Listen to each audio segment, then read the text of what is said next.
If any man be in Christ, he is a new creation. All things are passed away. Sin, addiction, failure, it's all gone. You have a fresh start. The old you is dead and gone. The new has come. You see, God brought me out of the bondage of sin and death into the kingdom of life. This is the good news that Jesus died for you and me. So woe unto me if I do not preach this gospel.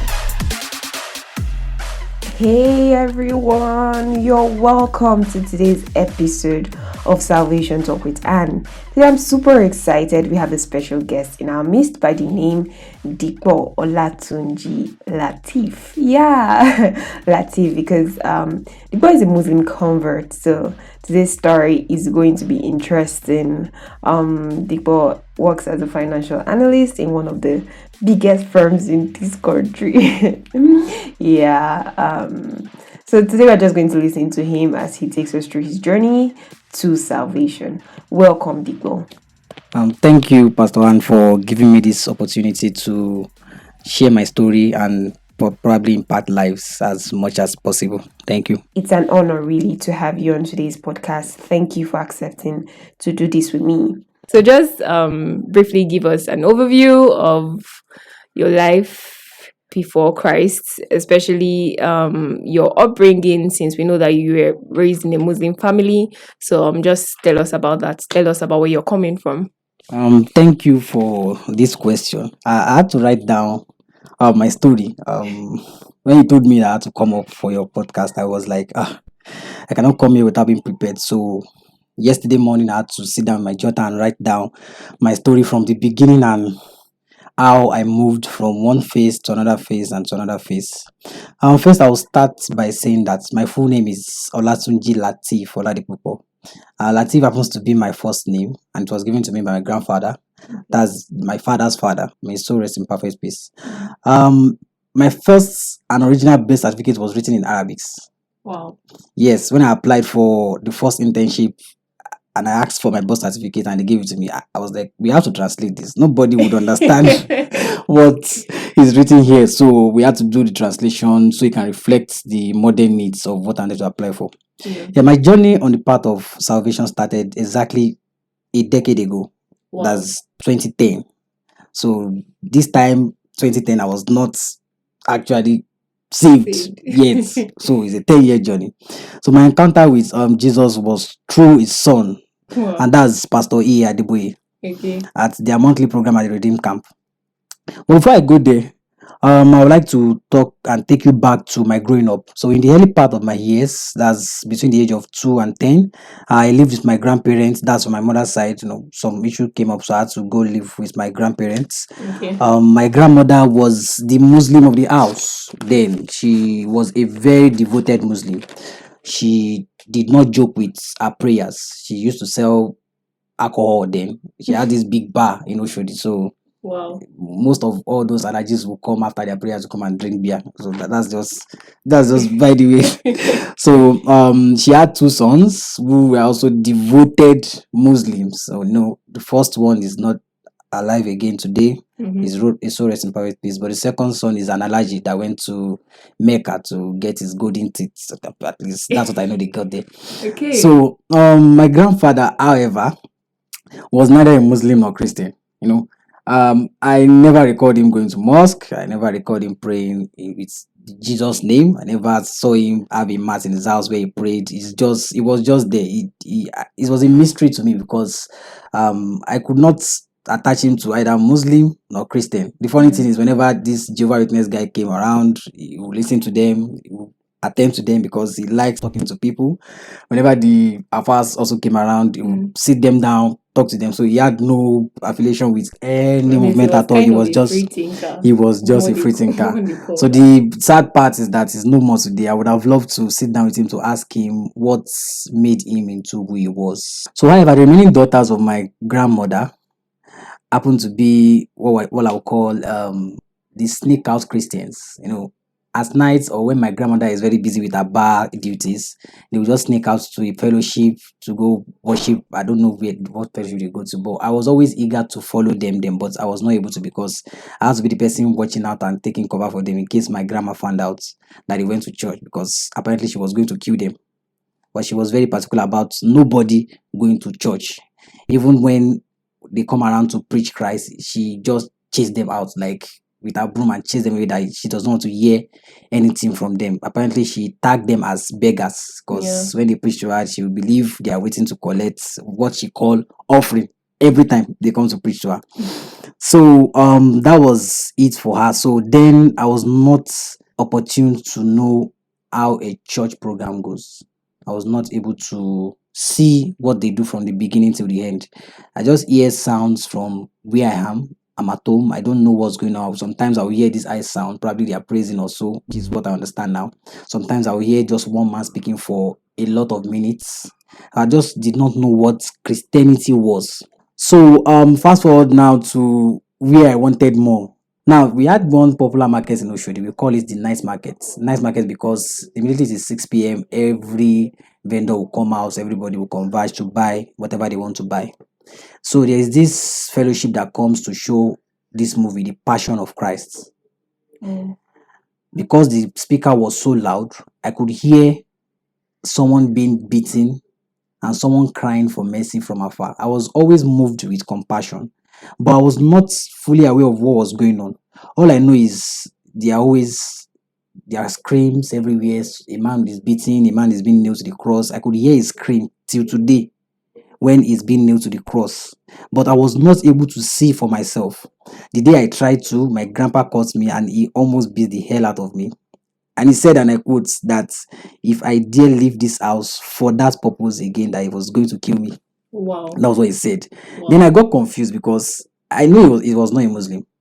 I knew he was not a Christian. But why would he not want me to go to that place based on my instincts? I still cannot answer that question till today. Okay. So then there was this day that something came up. My dad came out of the blue and I was needed to move to my father's side. So I had to, between 14 to 18 years of my life, I had to stay and live with my grandma. That's my father's mother, who apparently was a Christian. Although my grandfather, who is my father's father, was a Muslim, but he was dead before I was able to move to his house then. So I used to follow my grandma to church, Mountain of Fire to be precise. But I was not satisfied because I was clueless. I was a Muslim from the early part of my years. I was, in fact, the top of my class when it comes to Islamic school. I knew cover to cover what it was in the Quran. Wow. Then I was very good at it. I could cram a whole chapter and I could memorize it and read it out. And I was always praised by the Imam of then Oshodi Central Mosque. I was just the perfect guy for the Islamic activities and Islamic religion. But things started changing. I started wanting something else. I was not sure what I wanted. I just felt empty. Then, luckily for me, there was this neighbor of ours. His name is Abel. We used to call him Brother Abel. He was a redeemed member. Every Friday, one Friday of the month, he's always telling us about how he has to travel all the way to Ogun State, where Pastor Adeboye holds their monthly program, which is a vigil because apparently they go around afternoon on Friday and they don't return until Saturday afternoon. Yeah. Due to the fact that I was very curious about what they do there, I told my grandma that I wanted to follow him. That I just wanted to follow him. Not for the fact that I was going to church. Funny enough, I just wanted to just travel, just follow them and see what will make them go a day and come back the next day. Yeah. I followed them this day, and before I was able to leave the house, he gave me my Bible, which is my first Bible and still my only Bible. Wow. The Bible is there, was given to me on the 22nd of October 2010, and that's the Bible I'm using till now, just to give me a reminder of how far I've come in the path of salvation. I went with him. This place was so massive, millions of people came to worship. It was not like the mosque I used to know. We do not exceed 100, except on Fridays when we have to do this Jumat service. It was surprising that those countless numbers of people can converge at the place. I wanted what would drive them to, what was making them come. I wanted it to. So he made the altar call. I went to the altar, even not knowing what I was doing. I just went to the altar following people. Wow. I was just sure that my life was not for Christ. That was why I went to the altar. It was not like I had this inclination to go to the altar. I just wanted to go there and just register my name. So the brother that you went with, he didn't tell you to go out or anything. You just He went did on your not own. tell me to go out. It was, Wow. matter of fact, was that, when he was making the altar call, people had started praying. People were just praying. Wow. Eyes were closed. So when he said that people should come to the altar, that he wants to pray for them to give their life to Christ, I know how far the altar can be from where we sat down. I saw people running from the back, just running to make sure they could meet up, because I could remember then he was giving us a countdown. Yeah. He said 10, he was counting from 10 to Yeah. 1. So I knew I Like had Papa. Papa was counting. So I had to make it to that altar, at least to just hear what he has to say, or he should just pray for us. Yeah. And that was probably the time I gave my life to Christ. We filled the card, Yeah. then that was it. Fast forward 2 years, when I had to go to Ife for my school. That was when I encountered my spiritual father today, Pastor Officer, because I gave my life to Christ, but for 2 years, I used to hear this language that people pray with. It was not English. It was not my mother's tongue. It was not Arabic that I knew, because I knew how Arabic sounds. But I would wonder why someone would spend hours, Brother Ibe would spend hours in his room praying in languages I don't understand. Then I was like, why would I go to the camp with someone and I come back and I'm still speaking English and my mother's tongue, and he is speaking another language and he's praying for a long time and he's not tired. So luckily for me, I was able to be impacted with the spirit of the tongues, speaking in heavenly language under the administration of my pastor. Then when he came for the program in Moro, because I did pre-degree. Okay. And that was, in brief, my journey from before Christ and after Christ. Oh, wow. So did you go to school expecting to go to church? The funny thing is, I did not go to school expecting to go to church. I just went to school so that I could pass and just have a certificate. I did not go to school to go to church, but I just knew that what I got from the camp through Pastor Adeboye was not complete, because I saw people exhibiting something else Yeah. that I was not able to exhibit, even though I went for the altar call. Yeah. And when I asked Brother Abel why is it that he was able to do what he was doing and I could not, he said that I should give it time. He was just laughing. He just said I should give it time, that it will come to me and I will have an encounter that will actually push me towards being able to speak in tongues. So I didn't go to school to go to church. It just happened. Wow. Okay, so before you became born again as a Muslim, there's that void that everyone feels when they are not in Christ. I'm sure you must have felt that. That's why it looked like something was drawing you to want to go to church. So where did you get your identity from, your security, your happiness, all of those things? Where were you trying to get those things from? Yes, thank you. Before Christ, the first thing is, I knew there are some things that influences life of human beings, things we could not see. I can only say this now because I'm more aware of the spiritual world, the spiritual aspect of the universe. But then I could not particularly know what was going on, but I just knew that something will happen and something will just happen. Something will make something else happen. So that was the void I was feeling then. We use the water to rinse our legs, our head, our hands. We bow down probably 3 times, depending on the time of the day, to pray. But the word prayer now is looking like an act than when it was then, before I met Christ, because I just knew we'll just bow down, go up, and after then we'll just immediately after that, and everybody just go their way. But there was no direction. I just knew there was something else and I was not able to partake in it. And secondly, it was fear. In Christ, when I need something, I pray about it. I believe that it will come to me. I believe that God will do it. But then when we have a need, we are always scared that what if it does not happen? What if these needs are not met? Because we had no one to particularly hold responsible for meeting that needs. So those were the void I was feeling then, that made me realize that something was just missing in my life. Okay. So when you look at your life as a Muslim and you look at your life as a Christian, is there anything that you can say that you learned as a Muslim, or you went through that has shaped your Christianity today, that has influenced you in the way you see life and how you live your life as a Christian? Yes, thank you. Even till now, I believe there are some traits that I picked from practicing Islam for around 8 years that I still apply now. One of it is persistence.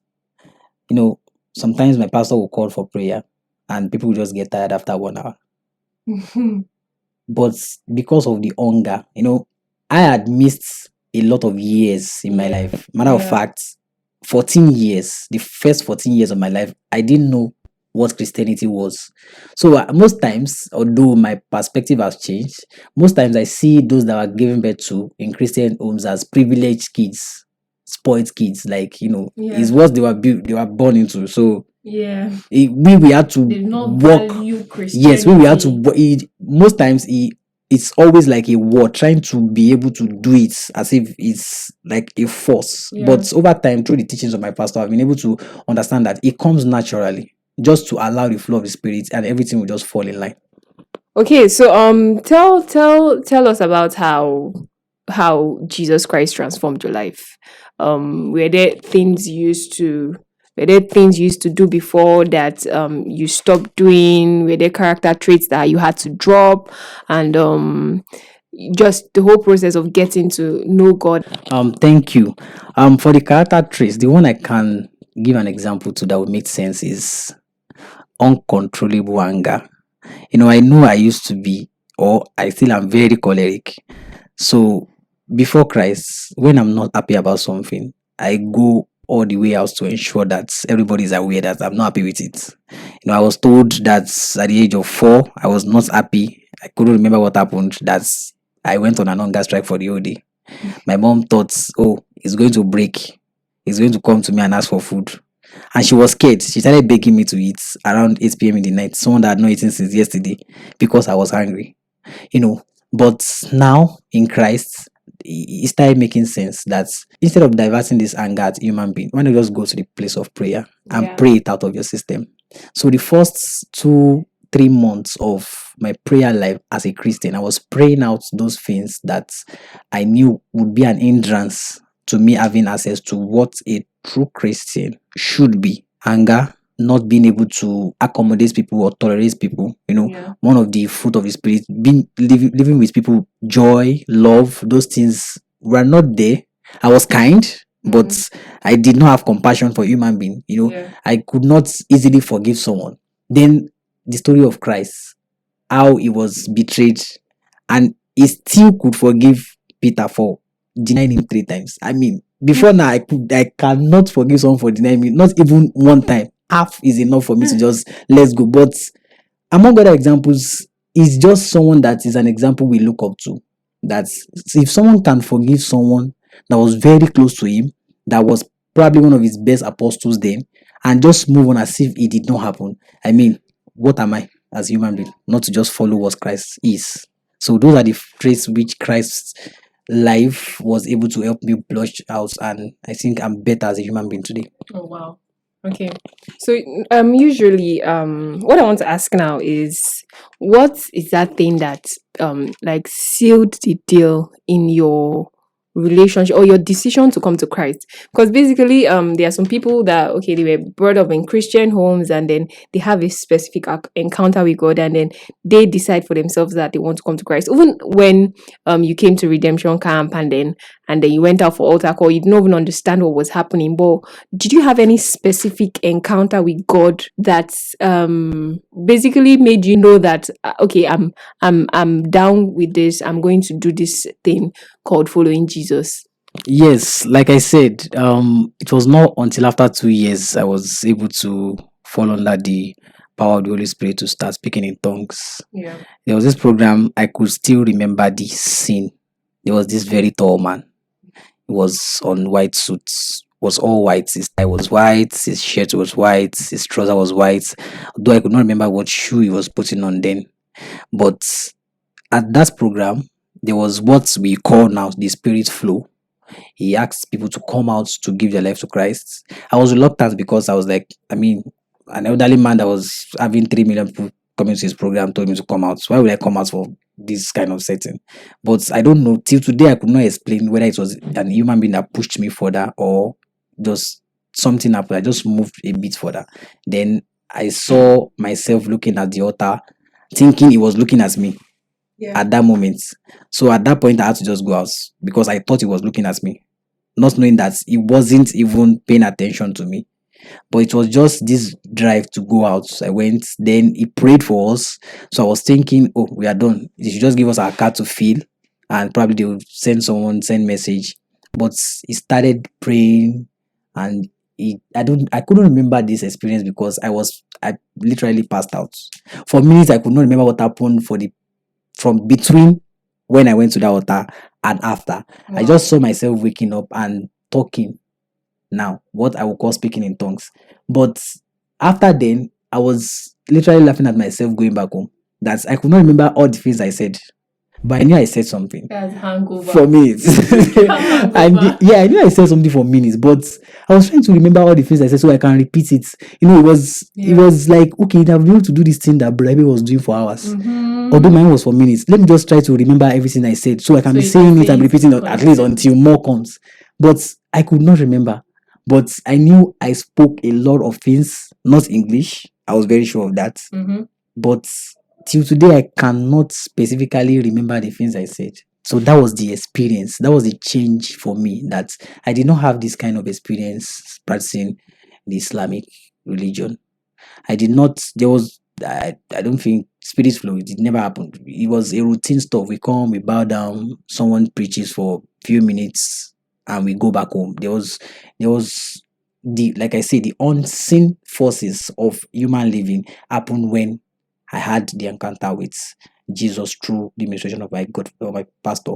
So that was the change for me. That was the moment I knew I was on the right path. Yeah. Wow. That's amazing. Okay, so tell us about basically your life now. What do you live for? How does knowing Christ impact all of your life, especially in this day and age that we are living among people with diverse kind of beliefs, diverse kind of mindsets? What makes you to or how do you manage to hold on to your faith, especially in a community where, okay, maybe your colleague does not believe anything about Jesus, and what makes you bold and fierce in your commitment to God? I know you work very, very hard Mondays to Fridays. Yes, people will see you that you anytime you have, you dedicate it to coming to church, serving in church, and serving God. Just tell us about that. I have a recent example of a colleague that sends me a message on WhatsApp. He's a new guy in KPMG, just joined like September. So we talk, but it's just greeting hi and how you doing, nice work. But he sent me a message privately on WhatsApp because he saw my status. Yeah. It was like he, in quotes, and I said he loves my love for Christ. That is admirable. That he's always looking forward to my next post because he knows if I'm not talking about finance as it is, I'm just posting a quote of my pastor, I'm posting a video, I'm posting and add a link to a message. That is just one aspect of it. Something recently happened and they said we are supposed to have a divisional meeting in KPMG, because of what is going on. People are scared. In my units, in my level, people are scared that why would our head of division wants to see us? Are they trying to fire some people? Panic everywhere. Surprisingly, I was just calm. I was reading all their WhatsApp messages. I was just calm. Suddenly, one of them just said, "This guy has not gone to church for the past 7 years." Because he said he just does not believe what people believe. But surprisingly, he was the one that said, Mr. Dipo, please, they said you are the pastor in our group. He said, please, we know that if you say it, that is the way it's going to be. And that's because something happened, and I said it was not going to happen this way. This was how it was going to happen, and it happened that way. So I think it has helped his faith, although he hasn't started going to church directly. But even I could not remember that I said such a thing. He had to remind me that, wait, and you said this thing that day, that this is going to happen, and it really happened. So he said, because of that, please help us pray and see what our head of division will be talking to us about next week. It just made me so happy that I think I'm taking the right steps now, because I thought what I'm doing is not enough, because I don't know, I cannot calculate my progress. You can only know how far you have gone through what people see through you, Feedback you your get, daily exactly. living. The feedback that you gave me was so joyous that I was just happy. I was sitting there, I was just like, thank God someone could Yeah. feel like if everybody is panicking, there's one person that could say something. Yeah. And actually it's going to happen because of his work with God. Another thing is, I've tested it, I've done it, I believe in it so much that I don't have to be told again that giving is a ritual.